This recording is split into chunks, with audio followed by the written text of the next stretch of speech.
Muchas gracias por la invitación, un placer estar acá. Felicitar a los organizadores por la audiencia, excelente.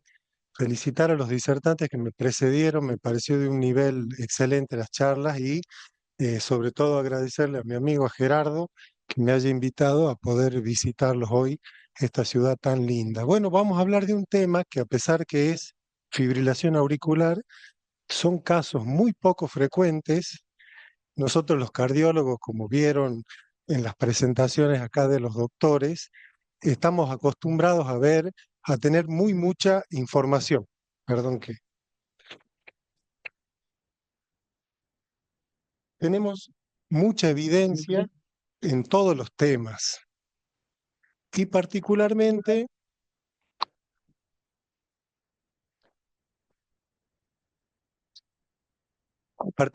lo que vamos a hablar hoy, no tanto.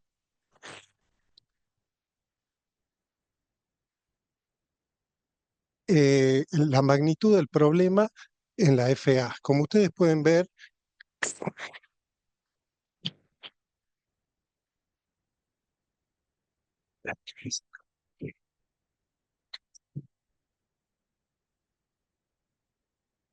ahí está. Ya esto lo han mostrado todos los doctores. Ustedes pueden ver que la magnitud del problema en la fibrilación auricular es enorme. Ya lo han mostrado todos los doctores. Incrementa muchísimo la morbimortalidad, aumenta el stroke, insuficiencia cardíaca y muerte, y además la demencia. Y eso ocurre independientemente de si nos da síntomas o no.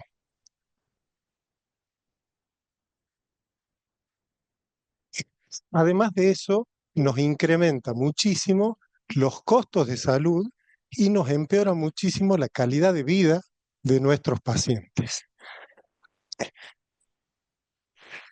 La incidencia de fibrilación auricular también aumenta a medida que tenemos más factores de riesgo. Y esto es un poquito volver a las bases, ¿no? Lo que hablaba un poquito el doctor en su reflexión, entender que nuestros pacientes en general vienen con una historia y con los factores de riesgo que son muy comunes. Es muy común que nosotros podamos valorar a nuestros deportistas como si fueran personas sanas.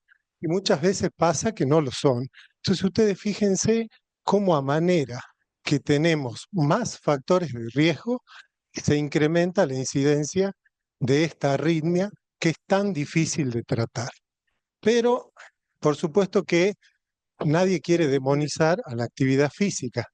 El deporte es un pilar fundamental en el tratamiento de los factores de riesgo cardiovasculares y de lo que ellos nos provocan.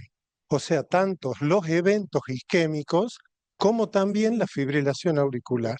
Ustedes saben que a medida de más factores de riesgo, más FA, y si más eventos isquémicos tenemos, más fibrilación auricular también tenemos. Y ustedes pueden ver cómo en estos estudios se ve claramente, sobre todo cuando la actividad física es leve a moderada.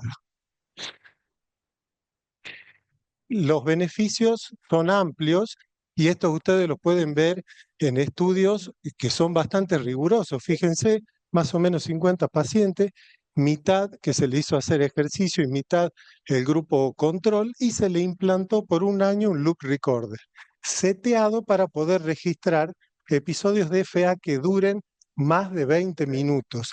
Y ustedes pueden ver cómo creo que no se mueve el puntero, cómo en el gráfico de abajo, en la columna blanca, que es el ejercicio, fíjense cómo a medida que iban haciendo, mejorando su nivel de ejercicio, su consumo de oxígeno, los pacientes iban teniendo menos incidencia de fibrilación auricular. Y eso lo pueden ver también en este estudio en adultos jóvenes, siempre con ejercicio leve a moderado. Pero este fue el primer estudio que nos abrió un poquito los ojos. Fíjense que es del año 98, ¿sí? Y nos abrió un poquito los ojos sobre qué relación hay entre el ejercicio físico y la fibrilación auricular. Son pacientes de mediana edad que no tenían ningún factor de riesgo cardiovascular, gracias, que no tenían ningún factor de riesgo cardiovascular, ni tampoco tenían ningún factor de riesgo para tener FA. Y estos pacientes, fíjense, más de 200 en cada grupo, eran lo que ellos llaman orientadores o esos seguidores. Vieron que en las maratones hay alguien que marca el ritmo. No sé si vieron que hay una persona que le llaman el conejo o el orientador o el guía. Bueno, eran de estos que hace muchísimos años practicaban eso, por lo tanto eran personas muy entrenadas por muchísimos años.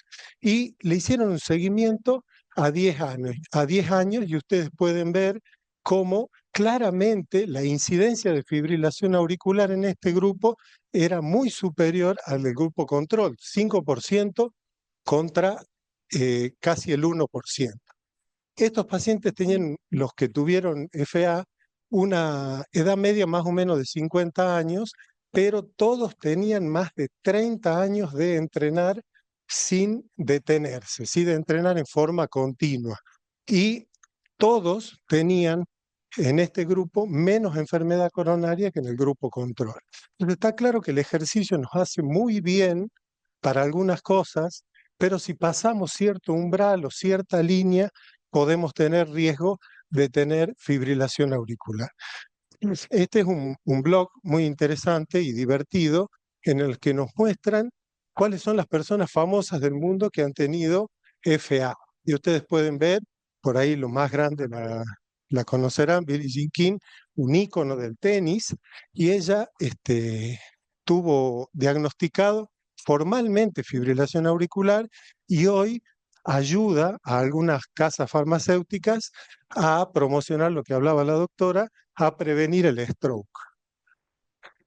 ¿Quién no conoce a Larry Bird, a lo que le gusta el básquet, una estrella de Boston Celtic, que también grafica un poquito el perfil de los pacientes que vemos? Acá hay gente que ve deportistas, hay deportólogos, hacen apto físico de deportistas, ¿no? ¿Sí? Veo que algunos me dicen que sí. Bueno, fíjense, a él le diagnostican en el 92 cuando se retira en un electrocardiograma la fibrilación auricular. Y él después cuenta, porque muchos de estos deportistas son negadores, que la debe haber tenido muchas veces, porque se sentía muchas veces con palpitaciones, se sentía aturdido o se sentía mareado. Y cuando del blog le preguntan cómo andaba, dijo que lo tenía bajo control. Un ciclista muy conocido español, que ustedes pueden ver, que miren lo que le relata, ¿no?, a la persona del blog. El año que se estaba entrenando para correr el Tour de France, le hacen un electro y tenía FA por palpitaciones. Entonces, 3 meses detuvo su preparación. Después dijeron, hizo un tratamiento, estaba mejor, entonces lo dejaron competir y salió sexto. Entonces pone ahí abajo, wow, ¿no?, el dueño del blog. Es difícil que a veces nos cuenten toda la historia como corresponde. Esta es una remera, una canoísta olímpica alemana, que le diagnostican FA cuando se preparaba para su última Olimpiada. Y decide dejarlo, pero decide dejarlo porque ya tenía 8 medallas, ¿no? Entonces, esto es como el Kun Agüero, que tenía otro tipo de arritmia y aceptó dejar el deporte al final de su carrera. Cuando uno le tiene que decir a estos deportistas que dejen algo, es muy, muy complicado, porque ya el deporte pasa a ser parte de su vida. Entonces, fíjense cómo en este metaanálisis, en todos los estudios que nosotros vemos acá de todos los grupos, fíjense cómo siempre en los atletas tienen más incidencia de FA que los que no tienen atletas. Y muy interesante ver que muchos de esos deportes eran dinámicos, ¿sí?, como el ciclismo, y muchos eran mixtos, como el básquet o como el fútbol. Entonces ya vamos encontrando en qué deporte se produce, más o menos que tienen que practicarlo por mucho tiempo, en forma de alta resistencia, y siempre estos pacientes no tenían ningún otro factor para tener fibrilación auricular. Y en este estudio en atletas de resistencia moderados a severos en cuanto a la intensidad, y practicaban hace más de 20 años el deporte, todos sanos, sin factores de riesgo, como ya dijimos, le implantaban un reveal por un año. Y como ustedes pueden ver, el 5% del grupo de los atletas tenía fibrilación auricular. Entonces, por mucho tiempo especulamos sobre cuál puede ser la fisiopatología que provoque esto en personas totalmente sanas, que podrían ser tranquilamente un ejemplo de salud. Y ustedes pueden ver cómo para todas las arritmias siempre necesitamos un gatillo, moduladores y un sustrato. Los gatillos en estos casos pueden ser, por supuesto, como dijimos, latidos ectópicos generalmente en las venas pulmonares, como bien describió Heisager y hoy nos contó, nos recordó Leandro. Pero muchos ya sabemos, porque lo tenemos comprobado por estudios, que los atletas que entrenan por mucho tiempo y por alta resistencia tienen un aumento del tono vagal. Ese aumento del tono vagal genera una dispersión de los periodos refractarios de las aurículas. ¿Qué significa eso? En alguna parte de la aurícula se acorta el periodo refractario y en otras no. Entonces esa dispersión, esa heterogeneidad de los periodos refractarios nos provoca muchas veces el terreno apropiado para que algún latido ectópico nos provoque fibrilación auricular. Y sin duda que el agrandamiento auricular, lo que llamamos el remodelado, muchas veces no provoca que estos pacientes puedan tener el terreno apropiado para hacer fibrilación auricular. Esto confirma que el aumento del tono vagal en los pacientes deportistas que tienen fibrilación auricular es muy importante. Fíjense que en varios estudios se vio que el 57% de los eventos de FA se daba o durante la noche, en el sueño, con descarga vagal, o después de comer, también con descargas vagales. Entonces ustedes pueden ver cómo esto es mucho más frecuente, 57% en los deportistas versus el 17% en la población general que tiene fibrilación auricular. Un poquito lo que hablábamos, acortamiento del periodo refractario y dispersión de la repolarización. Fíjense, siempre estoy tratando de graficarles el remodelado que se provoca. Y ustedes fíjense en este estudio con resonancia cada 3 meses, cómo se veía claramente que había una dilatación en la aurícula izquierda en los pacientes que entrenaban, con una disminución de la frecuencia cardíaca, manifestación del aumento del tono vagal, ¿sí? Y también la inflamación, que es el otro punto importante a entender. En estos pacientes que todos realizaban ejercicios muy intensos, eran futbolistas, contra un grupo control que era la misma cantidad, más o menos 25, 26 eran los futbolistas en Gran Bretaña.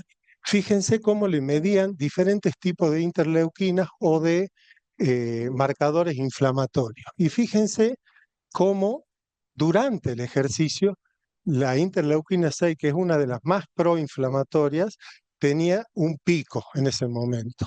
Pero cuando estos pacientes hacían el ejercicio en forma crónica, la interleuquina iba bajando, iba descendiendo.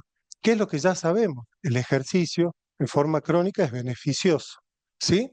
Pero en otro estudio, en el cual a estos pacientes que tenían la interleuquina elevada, veían si tenían repolarización precoz, todos esos que tenían repolarización precoz y el marcador inflamatorio de la interleuquina, lo que pasaba era que tenían un mayor volumen en la aurícula izquierda cuando le hacían el eco. Entonces ustedes fíjense que todavía tenemos muchísimas cosas para aprender en cuanto a cuál es el sustrato, el remodelado que tienen estos pacientes para poder tener posteriormente fibrilación auricular. Esto es lo que contaba un poquito Leandro. La historia natural de la FA es esta, ¿sí? Comenzamos con muy pocos episodios, con muy poco remodelado, sin alteraciones estructurales y acá al final, ya cuando la FA es persistente y tenemos todas esas alteraciones juntas. pero les quiero mostrar porque uno repite el remodelado eléctrico permanentemente, pero este es un trabajo que a mí me sirvió para tener mi beca para hacer electrofisiología en Madrid y además para conocerlo al doctor Moreno, este, que hacíamos un modelo canino de fibrilación auricular en perros.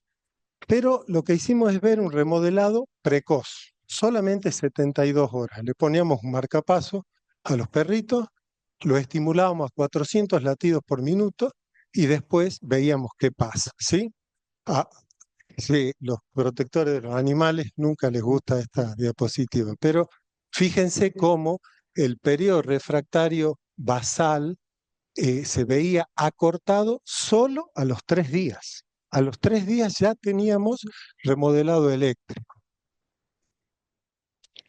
Y además de eso, ya se provocaba una miólisis, una pérdida del material contráctil que está señalado por las flechitas. Todo esto en 3 días, antes de que aparezca fibrosis. Entonces, el potencial que tiene la fibrilación auricular para provocar remodelado es enorme, ¿sí? Fíjense cómo en este estudio se ve claramente que el remodelado ese puede ser estructural y puede ser funcional.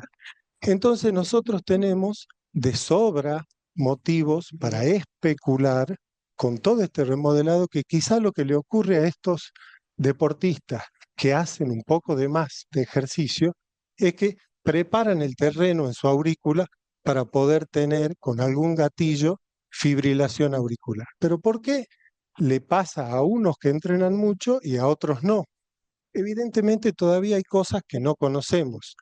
Los factores genéticos, factores epigenéticos, factores ambientales y muchos factores individuales que todavía no conocemos. Pero la realidad es que a varios de nuestros deportistas de alta resistencia le ocurre esto por motivos que tenemos muy claros, como los que están en verde, y algunos que estamos estudiando, como los otros. Sin duda, este fue el motivo por el cual hasta se le quiso poner un nombre de un síndrome a esta entidad, porque son pacientes que por otro motivo no tendrían fibrilación auricular solo porque hacen mucho deporte por mucho tiempo. Entonces está clarísimo que no solo vale para los medicamentos, la frase, sino que también vale para cualquier intervención que le queramos indicar a nuestros pacientes.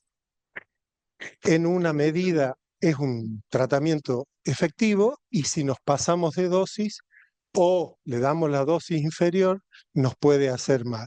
Entonces está claro que tenemos que buscar cuál es el punto medio. ¿Qué es lo que pasa con el ejercicio en estos deportistas? Tiene esta forma en U. Si no hacemos nada, tienen más incidencia de fibrilación auricular. Si practican un deporte leve a moderado, baja la incidencia de fibrilación auricular. Y aparentemente, según este estudio, cuando pasamos las 2000 horas acumuladas de ejercicio continuo por varios años, aparentemente es por más de 4 años, ya comienza también a aumentar nuevamente la incidencia de fibrilación auricular. Y esto ustedes lo pueden ver en este estudio en ciclistas, en los cuales claramente, a ver si puedo con esto, ahí está. Ustedes pueden ver claramente cómo el grupo FA tiene un 10% de incidencia de FA en el grupo de los atletas y 0 en el otro grupo. Y en todos los que habían tenido fibrilación auricular, que eran ciclistas profesionales, los que habían participado en 3 o más Tour de Suiza. En cambio, los que no lo habían tenido habían participado en 1 o en 2. Evidentemente, hay algo en que mientras más prolongado es el tiempo y más horas acumulamos, seguramente algo hay.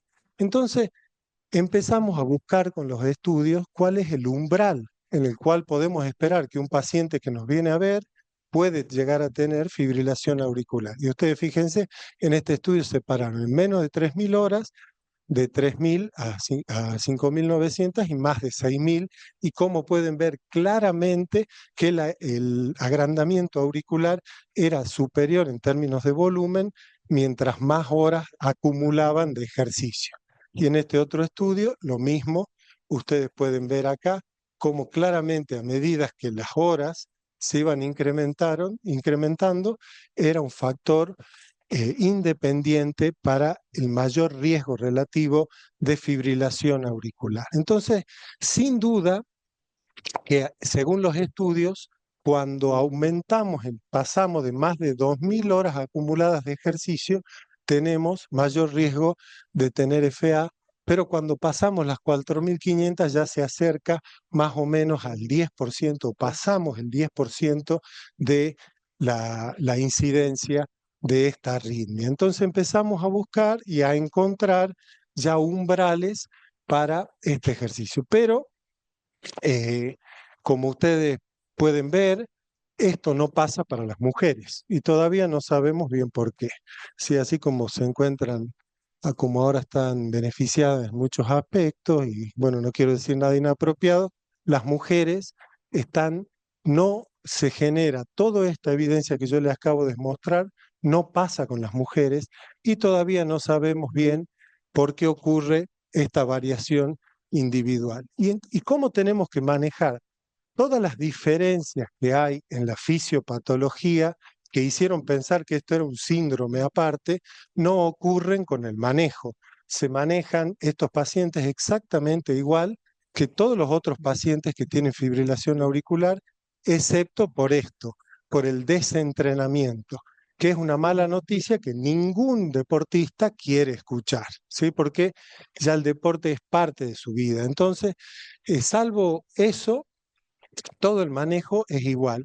Y si bien no tenemos estudios claros que nos digan que hay que desentrenar a los pacientes, todos los estudios que tenemos son experimentales en animales, por ejemplo, en ratas. ¿Sí? En ratas que se le hacían entrenar mucho tiempo, claramente agrandaban su aurícula, apenas le estimulaban un poquito la aurícula, generaban FA, y cuando las desentrenaban, le estimulaban de nuevo la aurícula y no generaban fibrilación auricular. Es como que el desentrenamiento le hacía perder esa susceptibilidad o ese riesgo de tener fibrilación auricular. Así que esto es muy importante entender que el manejo no tiene grandes cambios, pero con esto de la genética y la epigenética probablemente en el futuro tengamos marcadores en estos pacientes que podamos medir en la sangre para saber si los tienen aumentado y tiene más probabilidad ese paciente de tener o no. Pero hay que entender que son pacientes muy poco frecuentes, de un grupo muy pequeño. Por eso en todos los estudios es difícil hacer un estudio muy potente porque son muy pocos los casos. Y para concluir, lo que podemos decir es esto, que claramente mientras más grandes son los pacientes, más importante para tener FA son los factores de riesgo clásicos, la edad y los factores de riesgo cardiovascular. Cuando los pacientes no tienen ningún factor de riesgo, en general lo importante es el umbral de ejercicio. Cuando pasamos más de 2.000 horas, la incidencia es mayor al 5%, y si superamos las 4.000, supera el 5% en la mayoría de los estudios pequeños que tenemos. Todo esto por lo que ya hablamos sobre el remodelado. Sin duda que hablar de esta entidad es hacer un elogio a la moderación, ¿sí? Y hablando no en términos de horas acumuladas, sino cuántos años hay que entrenar sin parar en alta resistencia, se cree que más de 4 años, ¿sí? Muchas gracias.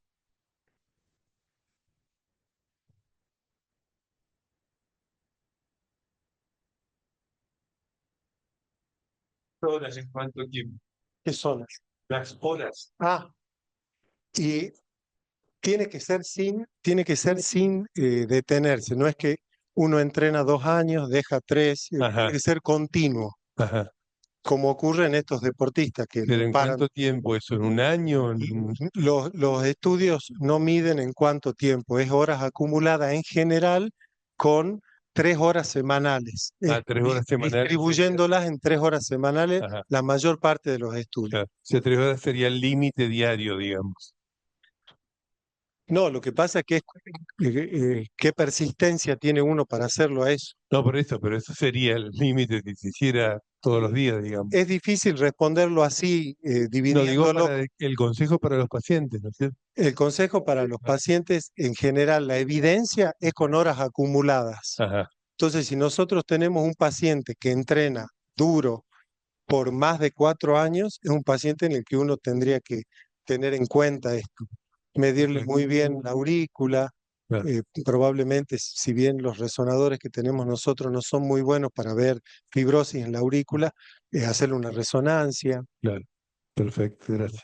Y insistir mucho con qué es lo que sienten, porque muchos de estas, no solo los deportistas tienen mucha FA, un grupo que tiene mucha FA son los políticos, por ejemplo, eh, casi todos. Algo tenía que pasarles, ¿no? Algo le tenía que pasar, no los anticoagulantes.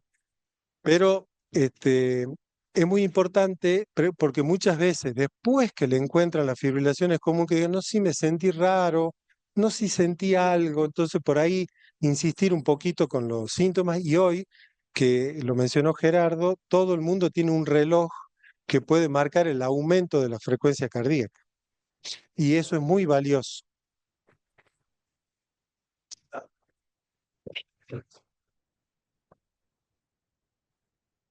Como usted lo mostró, y queda un poco la duda respecto de si está primero el huevo o la gallina, porque la fibrilación auricular sería la causa que lleva a la fibrosis de la aurícula, y más fibrosis, más fibrilación. No, eso no es en este caso. Ah, Eso es para los pacientes con fibrilación auricular clásica, ¿sí? Donde el 95% tienen primero hipertensión, diabetes, bien. se genera el remodelado y eso genera la FA. Esto en todos los estudios eran pacientes sin ningún factor de riesgo, ni cardiovascular, ni para tener FA. Ni alteraciones en el miocardio auricular, digamos, ni en el. No, las alteraciones vienen por el entrenamiento. Porque usted vio que hay estudios, por ejemplo, con el strain, que evalúan la deformación de la fibra, que están prediciendo fibrilación auricular con cambios en algunas de las fases de la diástole.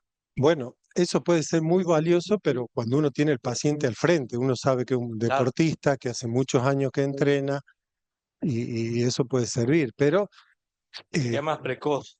pero si bien muchos, casi todos los que entrenan por mucho tiempo tienen el remodelado, el agrandamiento auricular, el stretch, tienen un aumento de la rigidez, no todos esos hacen fibrilación auricular.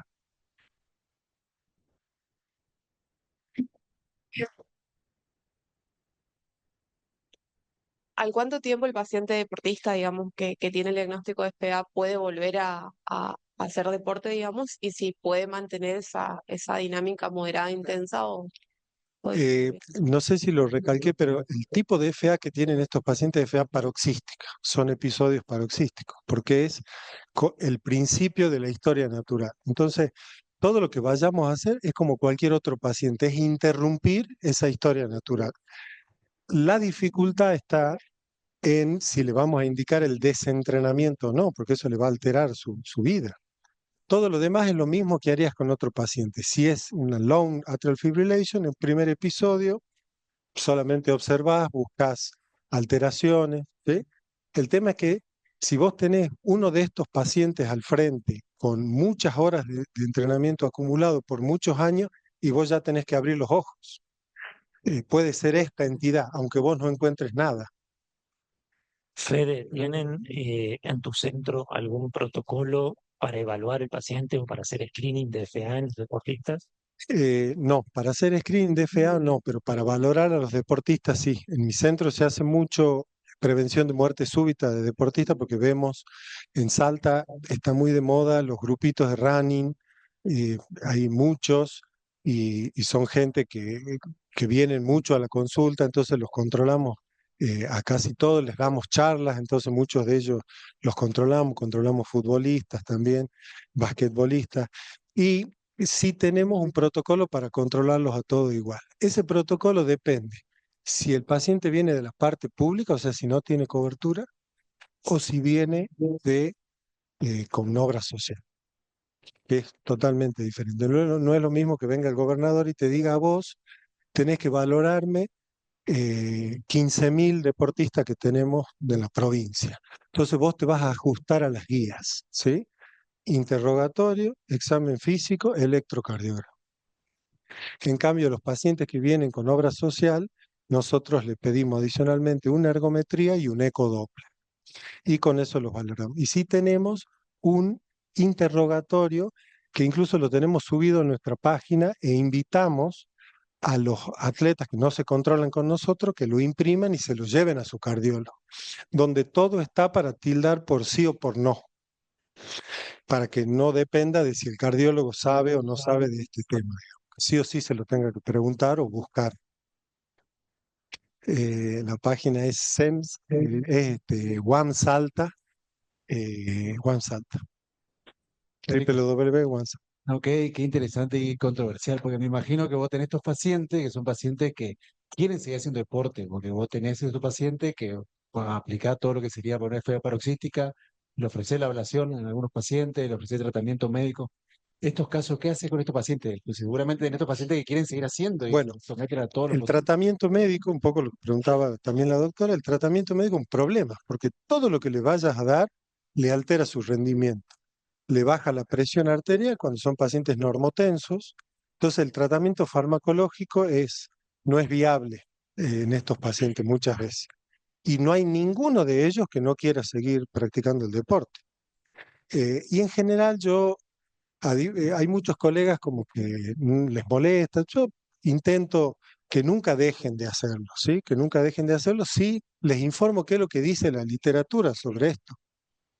Y un poco los hago responsable a ellos de lo que ocurre, escribo bien en la historia clínica, pero por supuesto que si hace un deporte de contacto y tiene indicación de anticoagulación, no puede practicar el deporte de contacto. Eh, y por supuesto, hay cosas que no dependen de nosotros, ¿no?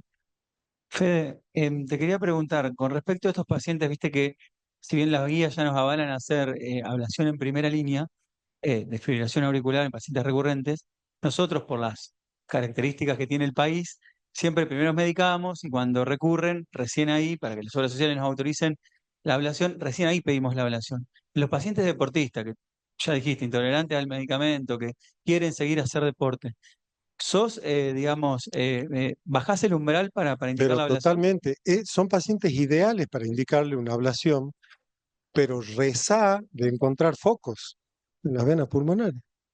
Si vas y no encontrás focos, ¿qué haces? No, las hilás igual, pero vos ya sabés, pero me entendés lo que digo, claro, claro, claro. Entonces es ideal cuando uno entra y encuentra foco y uno dice, a este paciente sí lo beneficié y al otro se lo hace, pero sin duda que son pacientes ideales para no tratamiento farmacológico. No toleran nada. Son pacientes que tienen 50 latidos por minuto. Para ver Sí, sí, sí, sí, sí. si no es que vamos a hilar solo de la vena. Lo que pasa es que muchas veces tiene una fibrosis, por eso los mapas que vos haces antes de empezar están buenos, porque muchas veces podés identificar alguna zona de fibrosis producto del remodelado. De hecho, no se habló, pero la neuroablación Claro, sí es una alternativa en estos pacientes que tienen aumentado el tono vagal. Obviamente, no estoy diciendo que hay que hacer eso, estoy diciendo que puede ser un nicho para en es el que, futuro es que, de la, tratamiento para es que el aumento del tono vagal le permite rendir más. No es algo que vos tengas que buscar sacarle. Es un problema, pero un problema chiquito, porque son muy pocos los pacientes. Yo tengo dos. Yo tengo dos, un basquetbolista de 17 años, que por suerte se fue a estudiar después a Córdoba y ya no jugaba más al básquet. Claro. Y tengo un señor mayor de 49 años, como yo, que no tiene ningún otro factor de riesgo ni nada y es trail runner, corre maratones de 42 kilómetros en la montaña, en Salta.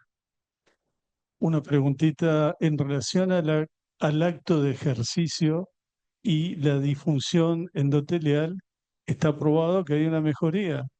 Ahora, también está probado que desinflamar a los pacientes con alto rendimiento deportivo podría ser algo beneficioso. ¿Te parece en este grupo de pacientes con más de 3.000 horas, etcétera, antioxidar con omega 3 podría ser coadyuvante? ¿Ayuda? Hay reportes de casos, por ejemplo, hay un remero canadiense que no puse, que estaba en este blog, que le dieron, como no toleró, le quisieron dar un poquito de bisoprolol, no toleró, le dieron magnesio y aceite de pescado. Y se sintió mejor y siguió compitiendo.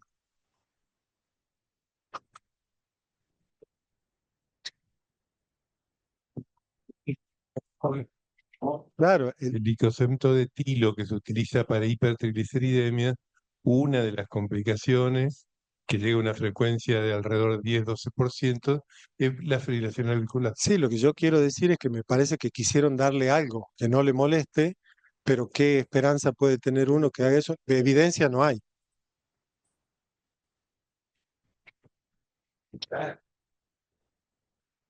Fede, una consulta. Veo que hacen responsable de todos estos eventos a la aurícula izquierda. ¿Y Nada de strain a mí, por la favor. aurícula derecha? No, porque he leído Bien, excelente. que los pacientes que, por ejemplo, hacen canotaje tienen no solamente dilatación de aurícula derecha, sino de ventrículo derecho, No. y cuando dejan de hacer la actividad a los 3 meses, revierten totalmente esa capacidad, porque aumenta el volumen, que es Es excelente tu pregunta, pero yo saqué como 16 estudios que tenía de el remodelado en términos medidos por el eco, porque eran todos 20 pacientes, 20. Quería transmitirle una idea, pero lo que ocurre en todos estos estudios, porque hay metaanálisis también, es que se agrandan las 4 cavidades.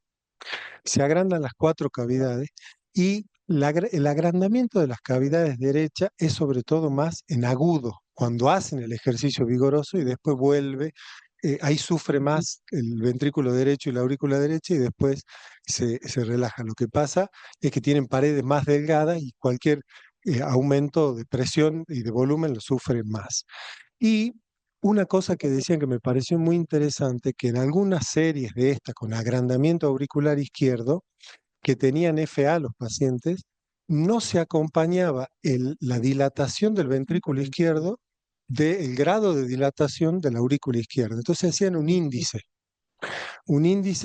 y cuando la disparidad era importante, ellos decían que se aumentaba muchísimo el volumen, la presión de la aurícula izquierda porque era menos complaciente el ventrículo izquierdo. No sé si me expliqué. No, claro. Entonces, esos pacientes hacían más FA que los otros, pero estamos hablando que eran 10 pacientes y 10 pacientes, ¿sí? Todos los estudios son así. Entonces, no es fácil. Yo creo que hay que quedarse con la idea de que podemos recibir un paciente en el consultorio, que si sabemos que entrena mucho, por mucho tiempo, y tiene algunos síntomas de palpitaciones, y le hagamos un holter más seguido, le digamos que se compre un reloj. Ustedes saben que los Apple Watch, ahora uno se baja una aplicación, toca la ruedita y le hace un electrocardiograma. Nosotros tenemos en nuestro centro algunos iPhone con ese sistema, pero del anterior, que se llama Cardia, que es una chapita que va atrás, que cuando el paciente, el bolsillo del caballero, en la cartera de la dama, y cuando sienten la palpitación lo sacan, se lo apoyan, o toman las chapitas por debajo y se hacen un electro en el momento. Lo pasan a PDF y me lo mandan. Entonces nosotros empezamos a utilizar eso para las taquicardias supraventriculares y ahora lo estamos usando con esto. Pero cualquiera de estos pacientes que practican un deporte así, se puede comprar un buen reloj. Estos relojes Garmin son excelentes como registran y te pueden dar mucha información.